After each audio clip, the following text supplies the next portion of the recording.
get my shoes and out the door. 5, I'm alive. 6, 7, 8, feeling great. Hello, BYWG tribe. This is Dr. Noah. Here is a quick peek at our supplement, product, and book of the month for May 2020.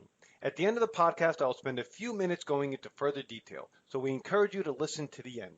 The supplement of the month for May is our Deep Sleep Assist. The 10% discount code for the month of May is SLEEP10. That's all lowercase, it's case sensitive, it's SLEEP 10. Our book of the month is High Fiber Keto, a 22-day science-based plan to fix your metabolism, lose weight, and balance your hormones. Our product, company of the month, is Pretty Frank, formerly called Primal Pit Paste. 100% natural ingredients, zero cosmetic BS. All the links, discount codes, and special offers for the product, supplement, and book will be listed in the show notes and iTunes, posted on social media, in our weekly newsletter, and on our website at www.beyondyourwildestgenes.com at the Listen Now tab. Thanks for listening. Hey everybody, it's Dr. Noah and Dr. Mike, 2/3 of your BYWG team. In this podcast release, we'll be taking an exciting, in-depth look at a supplement that truly addresses a chronic problem in our society, and that's sleep. May 2020 supplement of the month is Beyond Your Wildest Genes Deep Sleep Assist. And just so you have it handy, the 10% discount code for the month of May is SLEEP10. That's case sensitive, so it's lowercase SLEEP 10. And it can be purchased online, on our website, or in our office as well. Hey everybody, welcome back to the Beyond Your Wildest Genes podcast. I am your co-host today, Dr. Mike Akinfora, and I'm thrilled to have with me on the show Dr. Belisa Vranich. Dr. Belisa, how are you? Hi, thanks for having me. I'm very excited to be here. Dr. Belisa Vranich is a renowned clinical psychologist, public speaker, and the author of Breathe, simple, revolutionary 14-day program to improve your mental and physical health. It's by St. Martin's Press and Hay House. Belisa is also the director of breathing science at the Ash Center Comprehensive Medicine in New York City. As founder of the breathing class, Dr. Belisa has taught and lectured nationwide on topics related to dysfunctional breathing patterns and stress. Unique in its straightforward approach, the breathing class addresses both physical and psychological problems related to oxygenation that is out of balance and teaching people to breathe in an automatically congruous way that maximizes balanced inhales and exhales. Dr. Belisa has taught workshops that cater to a wide audience, from the Omega Institute of Holistic Studies in Rhinebeck, New York, to staff and clinicians at the San Diego Marine Base. She regularly works with corporations and hospitals throughout the U.S., including the Young Presidents Organization, Jump Trading, Floortech Inc., UCLA, Sony Music, Coty Inc., Soho House in New York City, and the U.S. Department of Justice. The breathing class has been reviewed by a variety of publications, including the Oprah Magazine, the Wall Street Journal, Details Magazine, W Magazine, Men's Journal, Men's Health and Fitness, the New York Observer, Jiu-Jitsu Magazine, and Du Jour Magazine. That was a mouthful. I am thrilled to have you on the show. I can't wait to dive into your book. But before we do that, Belisa, please tell folks your journey. Oh, well, it's been a long and winding one to get me to be here. I can't say that I went to college saying, hey, I want to teach people how to breathe, or even having as much knowledge of anatomy that I found that I've needed. So my background is actually in psychology, and specifically in child psychology. So I spent a lot of time doing IQ testing and learning about children and how they learn and how to teach them. So that has helped tremendously in getting me to be able to explain and to be able to teach people how to breathe, believe it or not. But that's where I started out. And then as I looked at the effect of stress on folks and how badly they were handling their stress and how few tools they had, that sent me over to look at breathing I noticed that people in general were breathing in a way that didn't really make sense. And most of us breathe in a way, like you mentioned, that's anatomically incongruous, that biomechanically is really unsound, that pretty much just makes no sense given how we're designed, and that there's incredibly bad repercussions throughout our bodies and our brains and our soul when we breathe the wrong way. And that's what brought me to be able to teach and to set up the breathing class, and now work specifically with teaching people how to breathe. I love this, and we're going to dive into this. So talk to me about breathing. Being from the East Coast and living literally 10 minutes outside of Manhattan growing up here. And I tell my patients this all the time. We have become, over time, short, shallow breathers. And we're not breathing exactly properly. So tell me how this works. Let's start from the beginning. How is it that your method in 14 days is going to improve people's mental and physical health? Well, what happens is the first thing you have to do is understand the way your body is designed to breathe. So there's steps. It's funny because you can tell someone to take a belly breath, and usually, they might try to take a belly breath. They don't want to, because who wants a belly? I mean, we work, really hard to keep the belly, in place and not showing. So in general, just saying take a belly breath isn't going to work. Folks, you need to make sure that people understand and are given the right information, and give them a lot of information about anatomy, about why the breath has changed, about the mechanics of breathing. Just simply saying take a belly breath isn't going to work. So the way I started teaching is showing people how our bodies as a machine are meant to work, and really in a very straightforward way. Here's a piston, here's just all these different parts that should be working together. Now let's take your body and see, is it working the way? Are you using it the way it was set up? Plain and simple. So are you using your major breathing muscle, which everyone knows is the diaphragm? Are you using that to breathe? And you wouldn't believe how many people either don't know if they're using their diaphragm, or they say they are, but they're absolutely not. So actually recognizing that first is a very important step. And then realizing, if you're not using your diaphragm, what muscles are you using, and how is that impacting your health?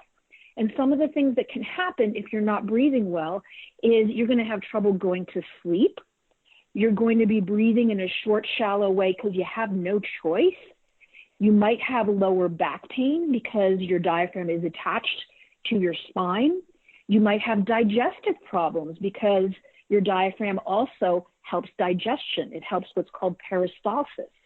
So all these things that most people have at least one or two of, or maybe all of, are really very intimately tied to the breathing in an anatomical way, not in a woo-woo way. I love my breathing that has to do with meditation and more things that have to do with energy and chakras and things like that. But where I start from is really anatomy. Are we breathing the right way? So I know that's a long-winded answer to the beginning of your question, but that's how we start looking at things as far as the breath. And that's perfect, because that is exactly what I see in my chiropractic practice. And there are times when I feel that I can adjust a person's spine every day, and they're still not going to get the maximal improvement because their breathing mechanism is so distorted. Yes, so if you can have a great adjustment, yep. Like you said, and then continue to breathe well, the adjustment's going to stay for a lot longer. It's going to stick for a lot longer, for sure. For sure. But most times, most people are not seeing the chiropractor, and they're not, what's the word? Mindful. They're not mindful of their breathing. And this is one of the things that I think that you've done in the book that is a big deal, and that's what everybody's going to have an individual experience in reading the book and then applying it. but for me, it was mindful of our breathing. So, and that's not woo-woo. That was actually what you were exactly talking about. That was the anatomical focus that is needed to help you correct these breathing issues. Talk to me about why 14 days? Why can't we correct this in one session? Well, I think 14 days is still pretty challenging, but I do recognize that people might want to have it fixed faster, and it's because you actually have to fix it yourself. It can't be like an adjustment. It has to be something that you spend some effort doing. And you think about it. I mean, I have people that are frustrated. They're saying, I'm on day 7. When is this going to happen? And I say, well, you've been breathing this way probably since you're 6 or 7 years old. Maybe if you're lucky, 8 or 9 is when your breathing starts to get dysfunctional. So depending on how old you are, you've got a decade of bad habit, or maybe 2 decades of bad habit. So reorganizing your breathing after you've taken millions and millions of breaths that have been, they've gotten you through the day, but they certainly haven't been optimal, is going to take a little while. So it does take at least 14 days. I've had people that it's been much shorter, because once you understand what you're doing wrong, that's what's been missing, is that in the past you're told just breathe, or breathe into your diaphragm, which is crazy because you can't breathe into your diaphragm. So there's all this misunderstanding about breathing and respiration. So once you're given the information and not, and actually treated like an intelligent person, here is why this isn't working. Here's what you can do about it. Here are the steps to take. Here are the muscles you were using, and here are the muscles that you should be using. It really is much easier to get things done right. Yeah, it's really, really important. And you wrote that oxygen is the sustenance in a way that food can never be. And to me, that's so simple, but yet it's really profound. With energy, we keep thinking about food, but our primary way of getting energy is through our breath. So that's why taking the deep breath or doing breathing exercises, people will say, oh, I feel like I've got energy. I feel so energetic. I feel like I've, somehow fed myself. And it's sustenance for sure. Absolutely. And talk about the flip side of that is when people feel crummy. Well, there's something called air hunger. It's interesting as we talk about oxygen as sustenance, is that the opposite of that is a shallow, inefficient breath that ends up, with the repercussions through your body that are absolutely terrible, from making your pH either too acidic or too alkaline, to affecting your adrenals that are trying to help your system balance itself, to just having this sensation, like I said, that's called air hunger, of not being able to take a deep breath in and not knowing why that's going on. Yeah, it's fascinating, the some of the little side notes. Dr. Arthur Guyton. I mean, this is Guyton we're talking about, folks. This man wrote the book, and what he said was proper breathing nourishes the cells of the body with oxygen and optimizes the functioning of the body on all levels. This is huge. And we just, it's something that we don't give 0.5% of any mindfulness to. So it's no wonder the breathing has morphed into this. So talk to me about what happens when we cut that. Talk to me about some of the symptoms that people will actually feel with poor breathing mechanics. One of my, I don't like to say favorites, but one of my favorites is anxiety. And, especially with women, there are more breathing pattern dysfunctions in women, and there's a higher rate of anxiety disorders in women.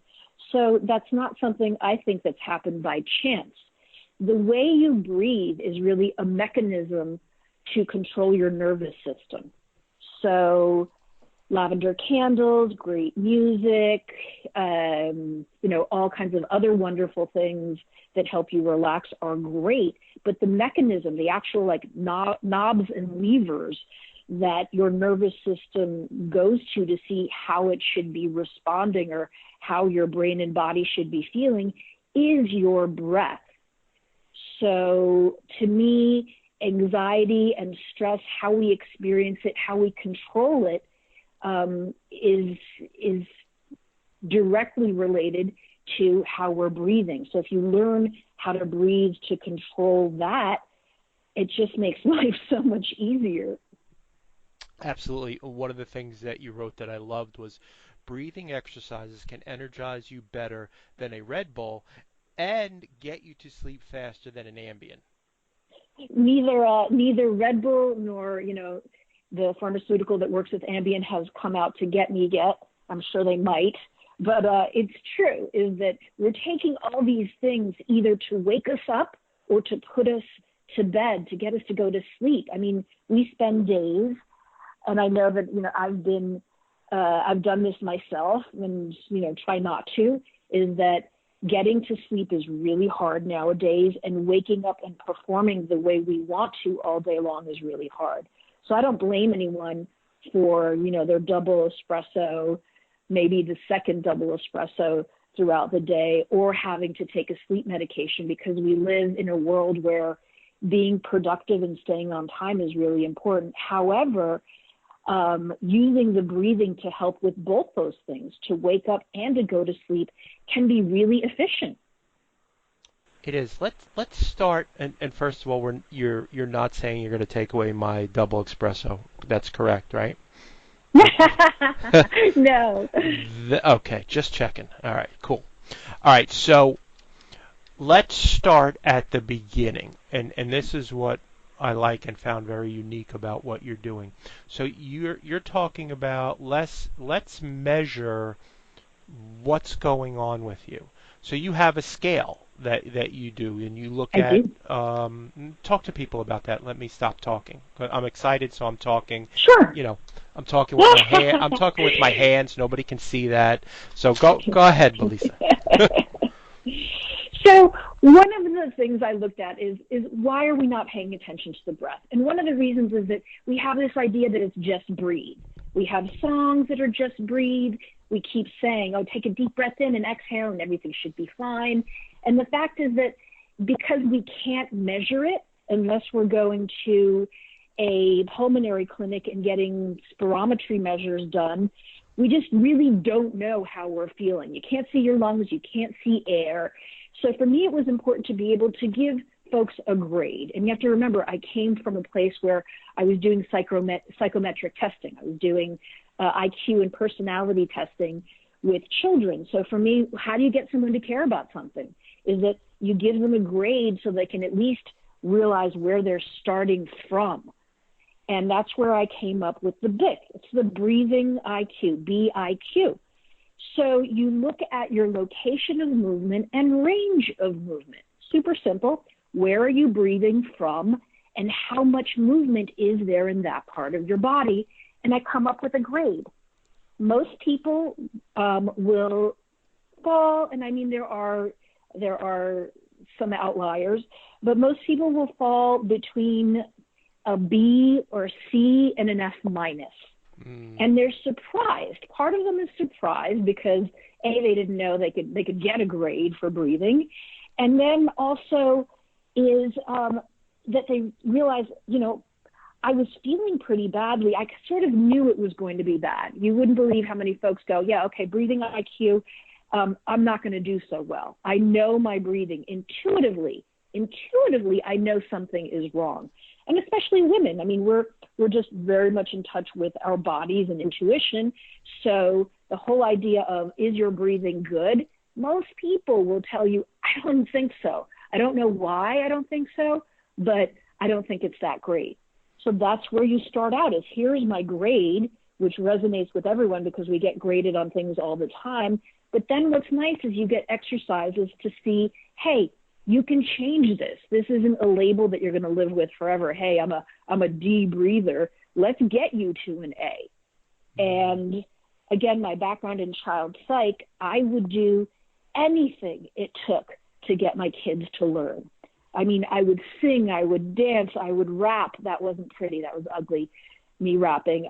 We would paint. We would do anything for me to be able to see how they understood a concept and how they learned and how it was interesting and fun and effective to get them to learn. So that's how I came about this method is what is stopping folks from understanding what's going on? What words are stumping people? What concepts are getting in the way of their understanding this?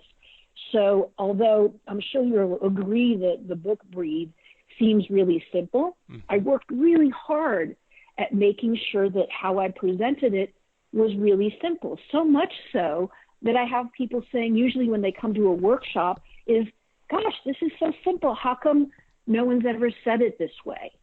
Or, you know, I've been to so many doctors. Why didn't anybody just say this? And it's really that I culled down to make sure that it felt that way. It felt intuitive. It felt easy. Yeah, the thing that you write here, which is when people usually come to see me, we see a rigid, inflexible thoracic cavity and rib cage, plus poor posture, and that also contributes to sluggish breathing.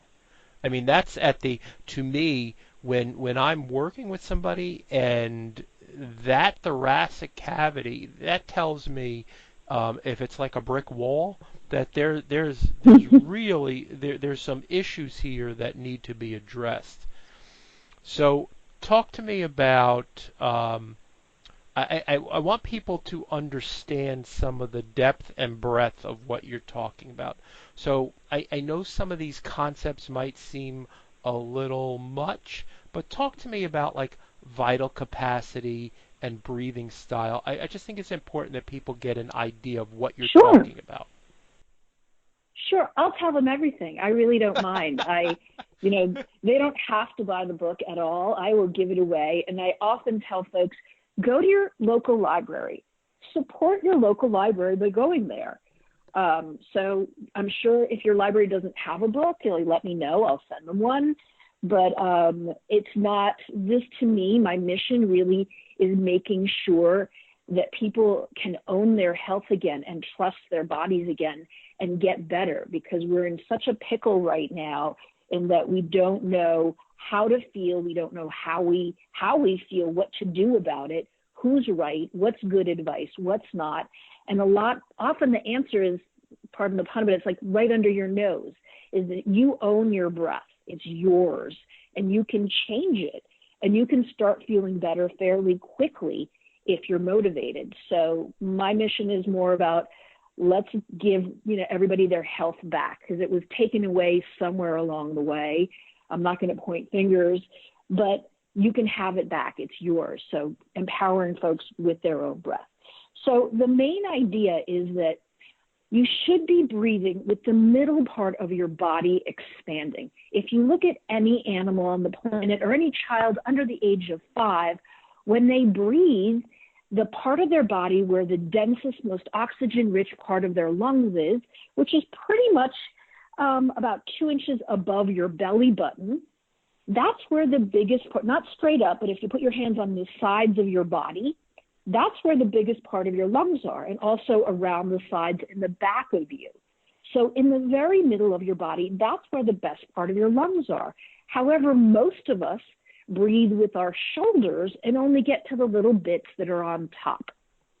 So the way you fix this is that you go back to the way you used to breathe when you were a child, to the way every animal on the planet does, and you make sure that your inhale, your body is expanding, which to some of us, and especially women, the whole idea of expanding your middle just feels terrible because, we're judged by our weight, we're judged by how we look, and Most of us brace our bellies or we suck it in for decades. So the whole idea of expanding your middle just sounds and feels terrible. However, you only do that for a second until you have to exhale. And when you exhale, you narrow that part of your body, and actually your abs and your core and your pelvic floor get stronger when you breathe this way. So yes, for that split second, you're going to expand your body, but then you're going to spend the entire exhale narrowing your body, using your abdominal muscles, squeezing out all that residual air, which, as you said, the flexibility of your thoracic cavity is so important, because inhale means expand and exhale means narrow and contract. I love that. So, Belisa, there are folks, I think we're up to about 700,000 subscribers, and folks are sitting out there, and you know what they're thinking? This has got nothing to do with me because I breathe great. That's what they're thinking, because we look at something, we look at things logically, and then we react emotionally. But logically, they're thinking, well, they're thinking that's my friend Mary, that's my friend Sally. That's not me. So It's definitely Bob. That is Bob. Yeah, let's do. I like how you said this. Let's do a little self-exam. So talk to people about some of the postures that affect breathing and the jobs that you see that in. Sure. Well, what I'd like for you to do to start getting this together is that if you're inhaling and getting taller and then exhaling and feeling like you're coming down, you're what's called a vertical breather. And most of us are vertical breathers, is that we inhale, we sort of look up, you puff up your chest, look out into the distance. You may look a little bit dramatic. Maybe you'll even put your arms out at your side. And that's what you feel like a good breath is, because that's what we're told a good breath is. That's what we see on commercials and movies, is that this deep breath is this dramatic upwards motion, and usually a narrowing of the belly, especially with superheroes, is that you see this narrow middle. And the fact is that you need to look at, again, I say it, you need to look at your dog or your cat. They are fantastic breathers. They breathe in a way that's anatomically incongruous. And if you watch them lying down, their shoulders aren't moving. Their shoulders are definitely not moving. Find me a dog or a cat that shoulders move when they breathe. It's just not going to happen. So you really want to mimic them and breathe the way your 5-year-old does. So if you look at your 5-year-old, they're not breathing in that Superman way up with their shoulders. They're actually still breathing, expanding their middle and contracting their middle. And that breath is an efficient breath. It's a breath that helps your spine and your digestion and helps keep you calm. And then life kicks in, a whole bunch of different things happen. Waistbands, sports bras, guilt and shame over your belly, sitting a lot at work or at school, maybe getting bruised in the middle or having an accident where something happens where you start guarding that part of your stomach or your sides, and, sucking it in. Because we have this idea that sucking it in makes your belly stronger. And actually it doesn't. It actually hurts your digestion. Waist trainers right now, the worst things ever. They do not train your waist. Waist trainers push your breath to a place where you are more anxious and really hurt your digestion and your back. If you want a smaller waist, you have to lose weight. Maybe you have to do more ab workouts, but waist trainers do not work, and they do terrible things for your nervous system. So making sure that you can breathe with that lower body breath is important. And sometimes what will happen, and we can actually do this now, if you start from the seated position, because probably everybody's seated, and I know I am, is that on the inhale, you should, and again, undo the top buckle in your pants or take your sweatpants and put them underneath the muffin so that you can actually take an inhale, is that on the inhale, you want to let your belly go and come forward slightly. okay? And then on the exhale, you want to roll back on your sit bones, tuck your tailbone underneath you, and actually squeeze hard your belly button towards your spine. And if you do yoga, you'll see that this feels familiar. It sort of feels like a cat and cow, but like a seated cat and cow. So on the inhale, you let your belly go. You come forward slightly. You also bump your butt back. It's sort of selfie pose with the butt. And then on the exhale, I want you to squeeze your belly button as close as you can towards your spine. You drop your head a little bit and really narrow your body and exhale out hard. Now, this is a big leap, but that's the way you're supposed to be breathing most of the time, in a less exaggerated way, but no shoulders moving. Because in general, your shoulders helping you breathe is completely inefficient, and it makes for a lot of neck and shoulder pain. So a lot of neck and shoulder pain that you have, yes, could have been an accident, yes, has to do with posture. You probably see it every day in and out. But if you're using those auxiliary muscles instead of your diaphragm, like we just did sitting down, they're going to be tired and cranky. So when you stand up, it's hardest. You actually need to practice doing that breath, lying down on your back, seated, doing cat and cow. When you stand up, it's the same thing. So don't be frustrated if later on today, when you get away from your desk or out of your car, you try to do this breath standing up and it's a little bit more difficult. But it's the same thing, is that inhale, you release your belly. And if you're really, really skinny or narrow, you need to push your belly into your hands. Most of us just need to release our belly, which feels pretty damn good. So on the inhale, release your belly. You might press it into your hands, and that's an inhale. For a lot of people, that feels like it should be an exhale. It's actually not. That's an inhale, because if you put your hands up a little further, up from your belly, right now, right by your ribs, that's the biggest part of your lungs. So it should make sense. I'm expanding where the biggest part of my lungs are. That makes total sense.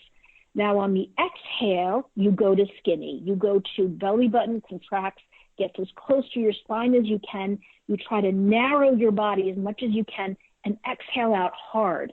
That's a really good exhale. So that's pretty much what you should be striving for. And it takes a minute or two because you've been used to using your shoulders for so long. But what you'll realize as you start breathing this way, number one is you get a little lightheaded because your body's been used to you breathing with your shoulders for a long time, with you taking breaths that are inefficient. So do not do this on the treadmill or while you're operating heavy machinery, is that you'll feel like, oh, number one is I feel a little lightheaded. And then two is that I actually feel more balanced. And one of the reasons you're not imagining the feeling more balanced is when you breathe with the lower part of your body, with your diaphragm expanding and contracting your middle, your center of gravity is actually lower.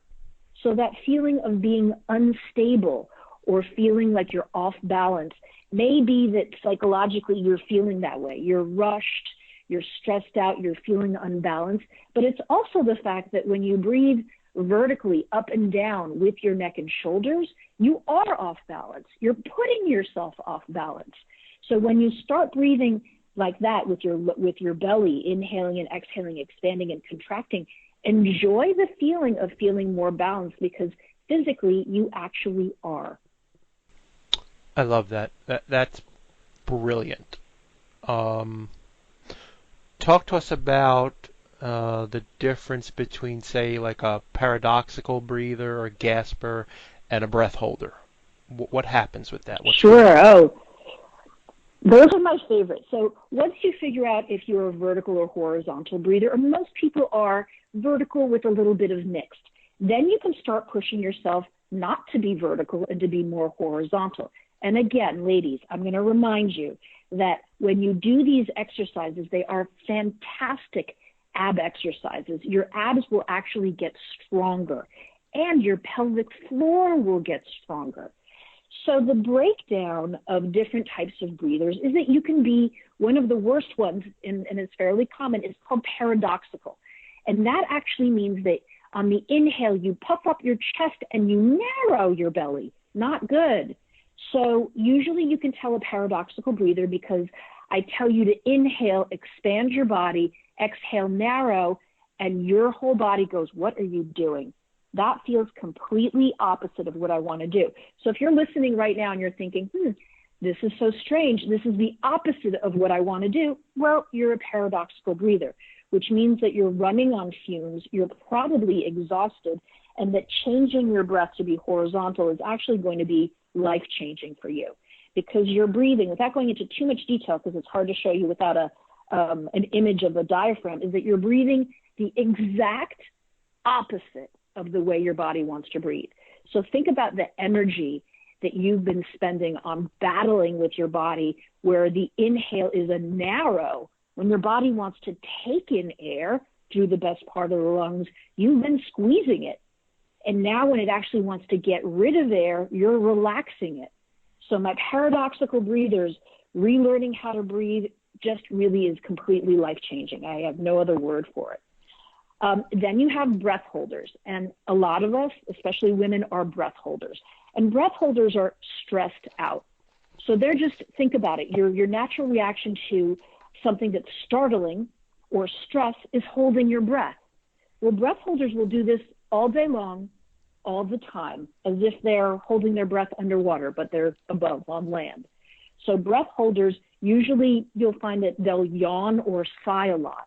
And that's their body trying to catch up with sort of all the disturbances and all the erratic things that are going inside of your body, because you're holding your breath all the time. So think about it. I actually was talking this morning to a friend about a post I put up on my Facebook page that said that, holding your breath, because I have a lot of people who like holding their breath to see how long they can get to. Yeah, that can be fun and it's interesting, and there are times that can be useful, but breathing continuously is actually what you want to be doing. So with breath holders, making sure that their hips are moving on the inhale and the exhale. The inhale, you're bumping your butt back. It's selfie butt. On the exhale, you're tucking your tailbone underneath you. So you're getting flat butt goes underneath your body and you're squeezing your body. So making sure that your hips are moving will keep you breathing throughout the day. And that takes a little while to get used to, because that stress response of holding your breath is something that's pretty deep inside our brains. And then folks who hover. So folks who hover, inhale tiny sips and exhale tiny sips. And usually this will be the person who tiptoes a lot. So again, I don't want to make huge generalizations in personality types, but your folks who hover have had to tiptoe, and with their breath, they tiptoe. They don't feel like they deserve to take a deep breath or want to make noise to exhale. So watch yourself. See, are you taking a big breath? Are you expanding your body? Or are you just trying to be quiet and sip in a little bit of air here and there? That being said, the folks who hover the most as far as sports, because I work with a lot of people in sports, are golfers.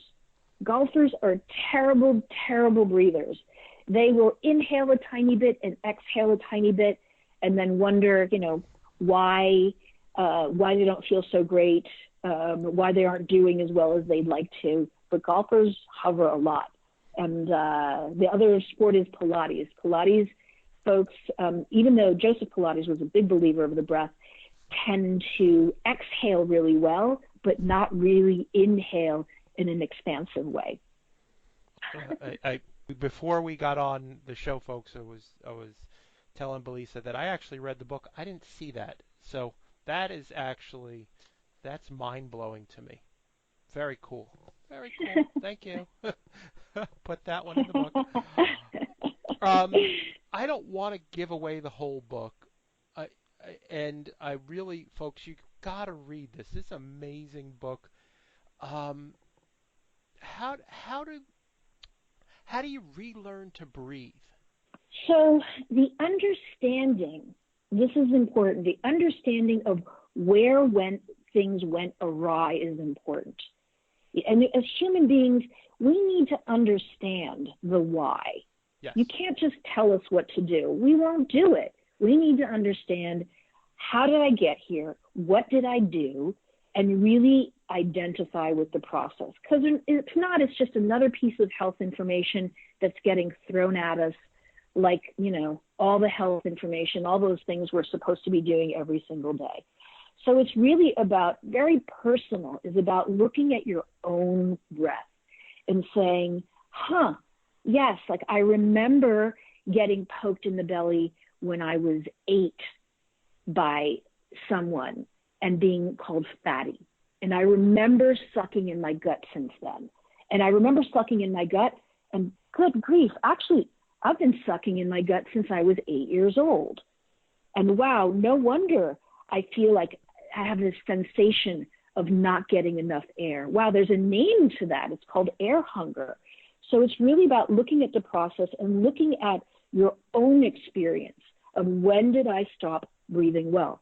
I was working with someone once, and she said, I've been sucking in my gut. I got a job as an airline attendant. I'm sorry, I probably don't have the most updated PC word, but she said our outfits this time, this was about 20, 30 years ago, were so tiny and so restrictive, and we had to be able to fit through the aisles, that I remember I started holding my breath just to try to be narrower for my job. And, she looked and found the place where she had changed her breath that she could remember. So looking to see where you changed your breath and why you did it is important in sort of dismantling your own bad breathing habits.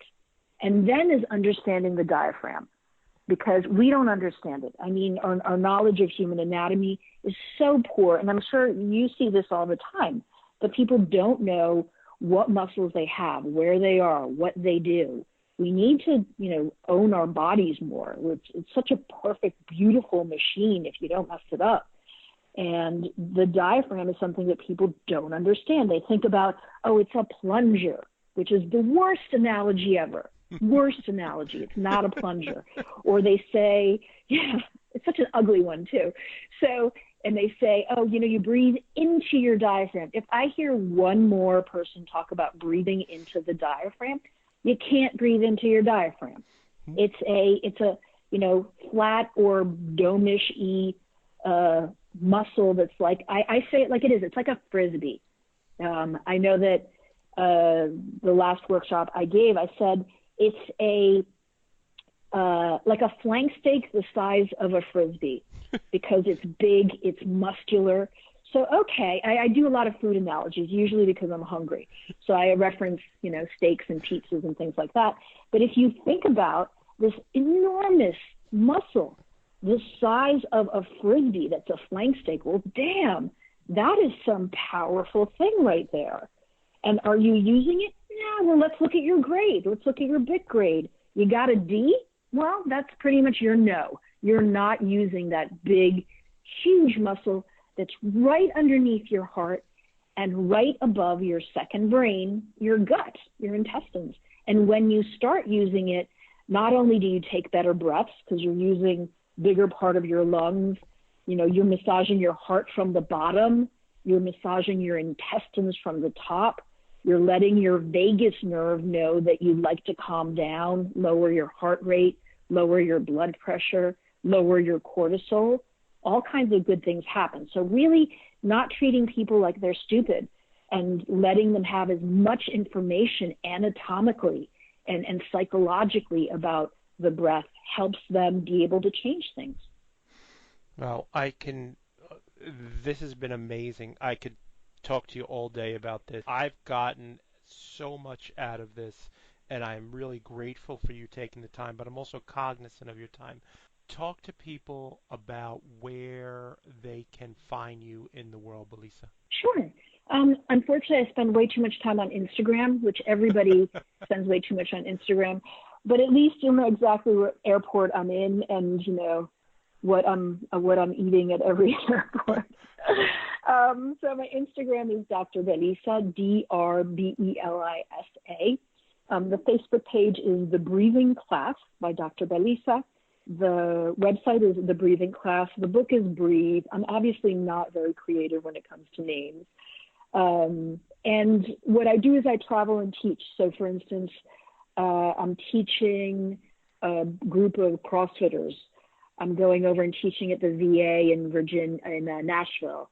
I'm going to Chicago and doing a group of people there. So if you'd like a class, it's really about reaching out, Dr. Belisa at the breathing class, and seeing if you can put together a group of folks. And I travel all over the United States, and I teach. But you can also find a lot of information on my website. You don't need to see me specifically.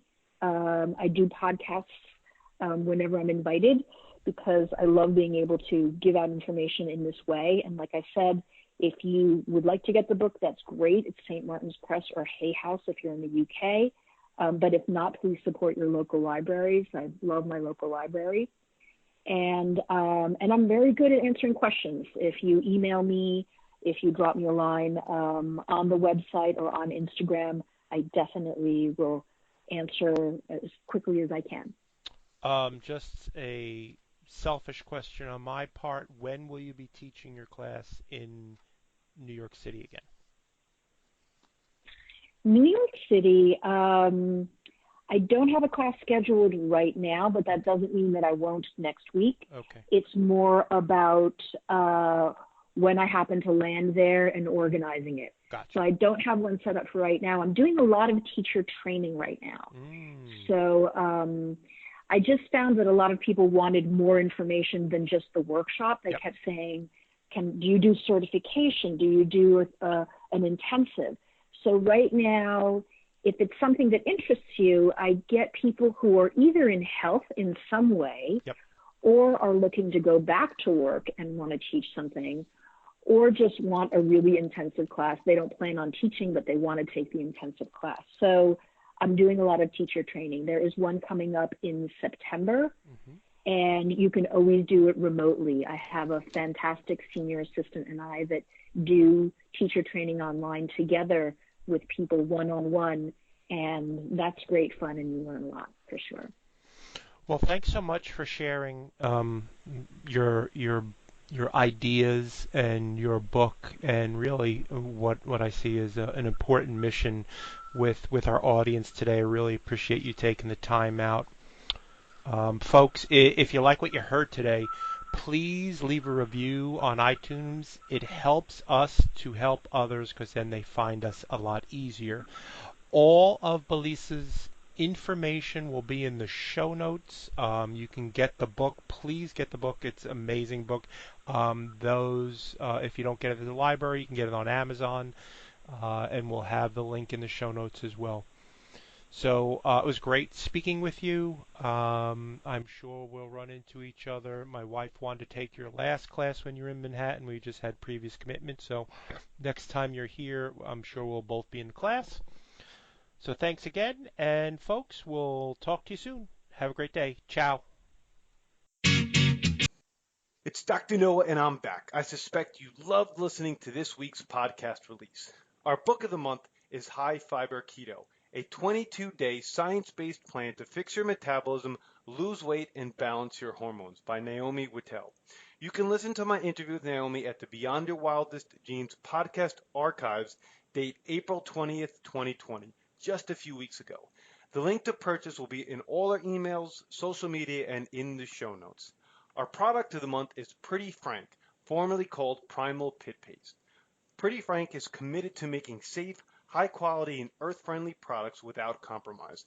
Their line consists of deodorants, body care, oral care, and skin care products. One of their taglines is 100% natural ingredients, zero BS. No aluminum, no parabens, no harsh chemicals.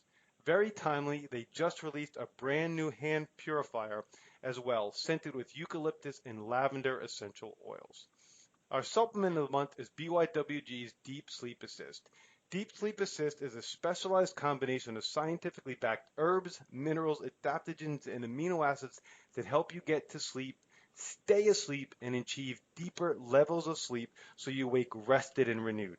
The May 4th podcast release will be a deeper dive into this unique, effective sleep aid. The 10% discount code for the month of May is SLEEP10. That's lowercase SLEEP 10. Whether you order online or pick up at the office. If you have any questions or comments, please never hesitate to reach out to us. Thank you for your time, and be awesome and never unawesome.